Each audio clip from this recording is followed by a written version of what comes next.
ಹೇಳೋಣ. ಮನೇಲಿ ಲಕ್ಷ್ಮಿ ಸತ್ತು ಸೂತ್ಪದ ವಾತಾವರಣ ಇದೆ. ನನ್ನ ತಂಗಿ ಊಟ ಮಾಡಿದ್ಲೋ ಇಲ್ವೋ ಅಂತ ಕೇಳಿ ಸಮಾಧಾನ ಮಾಡಕ್ಕೆ ಫೋನ್ ಮಾಡಿದ್ದೆ. ಲಕ್ಷ್ಮಿ ಮನೆ ಬಿಟ್ಟು ಹೋಗಿ ಹೆಣವಾಗಿ ಬಂದ್ಲು. ಕೊನೆಯದಾಗಿ ಅವಳ ಮುಖ ನೋಡೋ ಅದೃಷ್ಟನೂ ನಮಗಿರ್ಲಿಲ್ಲ. ಇಷ್ಟೆಲ್ಲ ಆದ್ಮೇಲೂ ಹೇಗಣ್ಣ ಊಟ ಮಾಡಲಿ?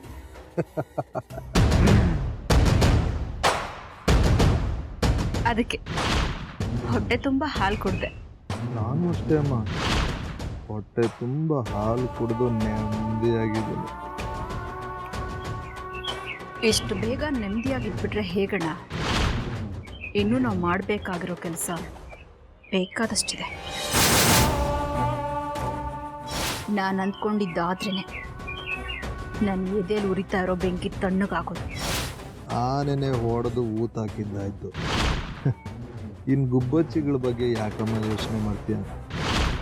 ಆದಷ್ಟು ಬೇಗ ಅವ್ರ ಕತೆನೂ ಮುಗಿಸಿದ್ರೆ ಆಯಿತು. ಅದನ್ನಷ್ಟು ಸುಲಭವಾಗಿ ಮಾಡೋಕ್ಕಾಗಲ್ಲ ಅಣ್ಣ.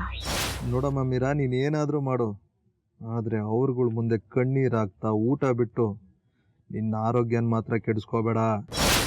ನಾನಿಲ್ಲಿಗೆ ಬಂದಿರೋದು ಅವ್ರ ನೆಮ್ಮದಿನ ಕಿತ್ಕೊಳ್ಳೋದಕ್ಕೋಸ್ಕರ, ನನ್ನ ನೆಮ್ಮದಿನ ಹಾಳು ಮಾಡ್ಕೊಳ್ಳೋದಕ್ಕಲ್ಲ.